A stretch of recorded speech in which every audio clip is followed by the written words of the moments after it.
Well, I was interested in your, especially in the current sort of climate of your comments on how fear is as a very, very primitive and ancient.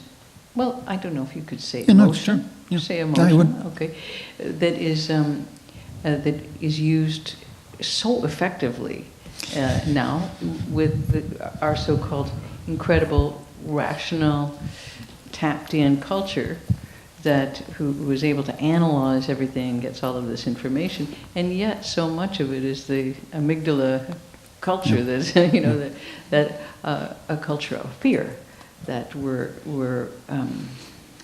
and why is it that you think that still works when we're so rational and we have these logic board brains, yet a lot of what's going on in this country is fear-based. Yeah, and I think that's, in many ways, in writing the book, it was really, wow, this is one of the biggest bugs because it affects society at such a large scale and because fear-mongering is so effective. And I think part of the problem is simply that we're so good at fearing, learning to fear, and think about it, how easily we learn to fear.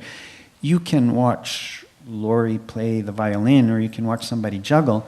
You're not going to learn how to play the violin or to juggle by watching. But if you see somebody fear a snake or fear a shark, that memory could be with you for the rest of their life. If you watch the movie Jaws, you know it's fiction. You know it's fiction. You know it was a robotic shark. But it doesn't matter, does it? So many people still are afraid to get into the ocean. So because fear is so primitive and so important for survival 100 million years ago that we inherited from other mammals, it's so ingrained within our neural circuits that reason doesn't really override it. So know it or not, we're everything that we so-called learn about the world. And in the past, if I saw some foreigner, some stranger out of my tribe harming somebody, it was because I was there. But now we get this vicariously through the internet, through the news, and we learn that becomes ingrained in our circuits, unfortunately, and because we so easily learn to fear, and I think it is a problem, and reason can eventually overcome it, but it has to be effortful, and I think we have to strive to recognize that, and being aware of that bug, I think, hopefully is a bit helpful. But I agree. The overlay of the memories here. So my question is, and Laura, I'm particularly posing this for yourself because I'm a big fan of your work. How does the artist play in this, particularly in how they are able to potentially expand and go beyond some of those hardwired limitations? Well, I mean, I don't particularly see it as a gloomy thing, first of all. So, I mean, but then again, I'm not making Broadway shows. So I don't have a kind of like, let's have fun, you know. So I'm just trying to see how things work, and so I'm always just really happy when I see, oh, that's why that happened. That's a thrill to me, because I would like to understand how things work. So that's the pleasure I get out of making things, and as well as just getting lost in music or getting lost in colors or something, you know, that it's just for no good reason whatsoever, except you just, I don't know why I see a giant painting and it's just blue, and what does that mean? It's a lot of times you have to like have a reason for liking that, and of course the art police come along and say, you know, what's the context, and you know, like it's just maybe just falling into blue, you know, so for no reason, you know, and we're capable of doing that, of losing ourselves in that way into big places, and so that's what motivates me as an artist too. And along with things like being able to understand scale and time in ways that take me out of it, and a friend was describing something yesterday that I found really amazing. She was driving along, and it was really late at night, and she had to stop to get some milk at a 7-Eleven. She walked into the 7-Eleven. It was really bright, all of these packages with stuff that isn't really food, and it was like really fluorescent light, and there was a couple back in the back arguing, and one had a stud in her nose, and they were just lost souls. And she was like, "This is horrible." She got the milk and ran into the car, and kept driving.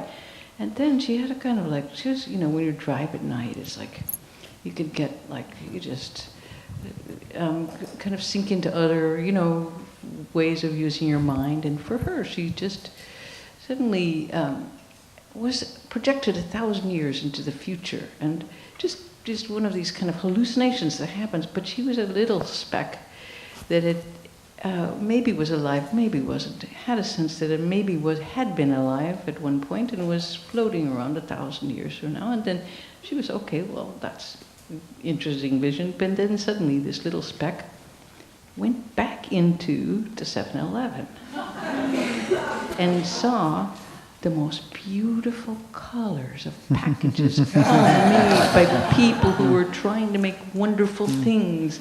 And it was all so lit up and colorful and lifelike, full of life. And then there's a couple back there and with a tattoo, and one has a beautiful stud in her nose. And it was like, who are these people? Wow, how did they get here? And then she's like driving along, and then she put her hand on the head of her little dog, and she thought, oh, I never felt that little bristly hair like on this dog, and how did I, so it's this moment of like understanding that we're here so briefly, but that we can use every sense that we have to understand that we are here. And it's not just the boring 7-Eleven, it's this incredible creation. And so that's what I'm trying to do in my own, life, of this shock of like, I'm here, and we're all here, and it is really so unlikely, bizarre, and so real, and as you say, so unreal at the same time, So being able to use our minds to move around in and out of our present moment, I think, is also something that we as humans are uniquely equipped to do. So we are godlike in that way.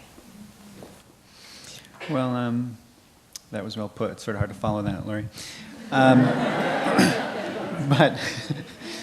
But here goes.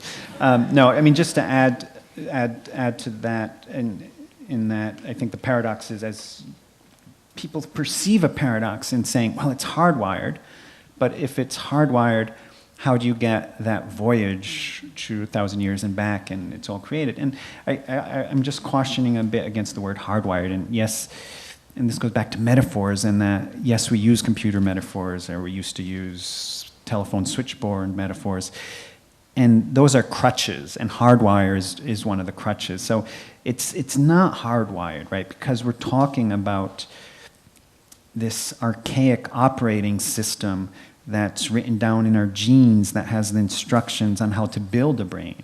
And my brain has a lot of similarities with Laurie's. We have the basic structures, the corpus callosum, the cerebellum, but all the wiring within is totally different. And so, and that's what's unique, and that's what gives us these different perspectives on life. So just to caution a bit, the hardwired doesn't mean we're stuck. It doesn't mean we don't change, because there's no doubt that we do, and that's why we're here doing things that are totally unnatural to primitive man. So yes, as a neuroscientist, I view it as deterministic. And neuroscience isn't as fun if you believe in something metaphysical, right? Because then the answers aren't within the brain. So as a neuroscientist, it's funner to just, okay, well, here's somehow who we are falls out of the brain.